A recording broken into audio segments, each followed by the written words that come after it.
बातमी आहे पिंपरी चिंचवड पोलिसांनी 4 पिस्टल 10 राऊंडसह चौघांना अटक केल्याची।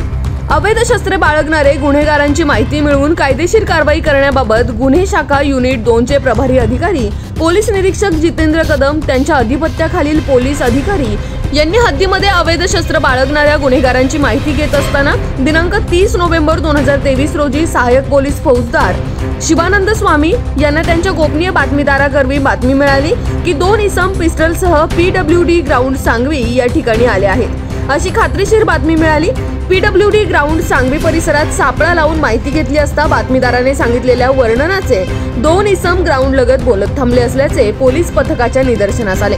त्याचवेळी सदर संशयित इसमांना पोलीस आल्याची चाहूल लागल्याने ते पळून जात असताना पोलीस पथकाने अत्यंत शिताफीने पाठलाग करून त्यांना पकडले। त्यांची नावे हरीश काका भिंगारे वय वर्ष 34, धंदा चालक, राहणार औंध रोड, आंबेडकर नगर, चंद्रमणी संघ पुणे, गणेश बाळासाहेब कोतवाल वय वर्ष 30, धंदा चालक, राहणार समर्थ नगर, नवी सांगवी अशी आहेत। याबद्दलची अधिक माहिती पोलीस मुख्य जनसंपर्क अधिकारी सतीश माने यांनी दिली आहे। पाहूया।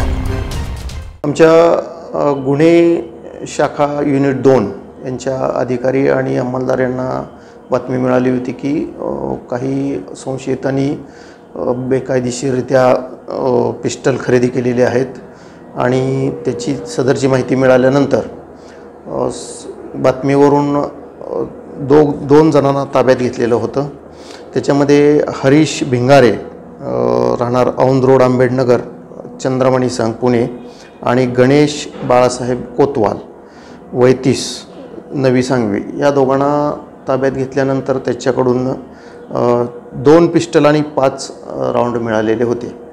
अधिक तपासामध्ये त्यांच्याकडे आणखी 2 पिस्टल म्हणजे एकूण 4 पिस्टल आणि टोटल 10 राऊंड त्यांनी मध्य प्रदेशातून आणल्याचं निष्पन्न झालेलं होतं आणि त्यातील 2 पिस्टल आणि 6 राऊंड हे त्यांचे मित्र यांच्या दिलेले होते।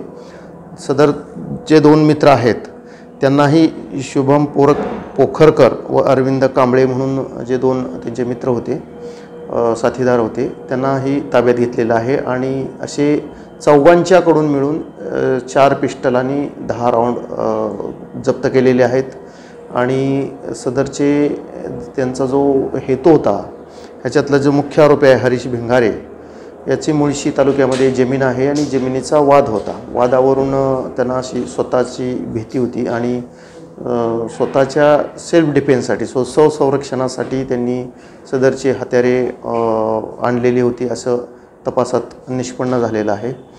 आत्तापर्यंतच्या तपासामध्ये निष्पन्न झालेलं आहे आणि ह्या चौघांनाही अटक करण्यात आलेलं आहे आणि पुढील तपास युनिट 2 चे आमचे PI जितेंद्र कदम करीत आहेत। याच्यामधील अरविंद कांबळे म्हणून जो एक आरोपी आहे त्याच्यावरती जुना 324चा गुन्हा आहे, जो 10 वर्षापूर्वीचा असं चौकशीत निष्पन्न झालेलं आहे। त्याची खात्रीजमा आमचे युनिटचे 2 अधिकारी करीत आहेत।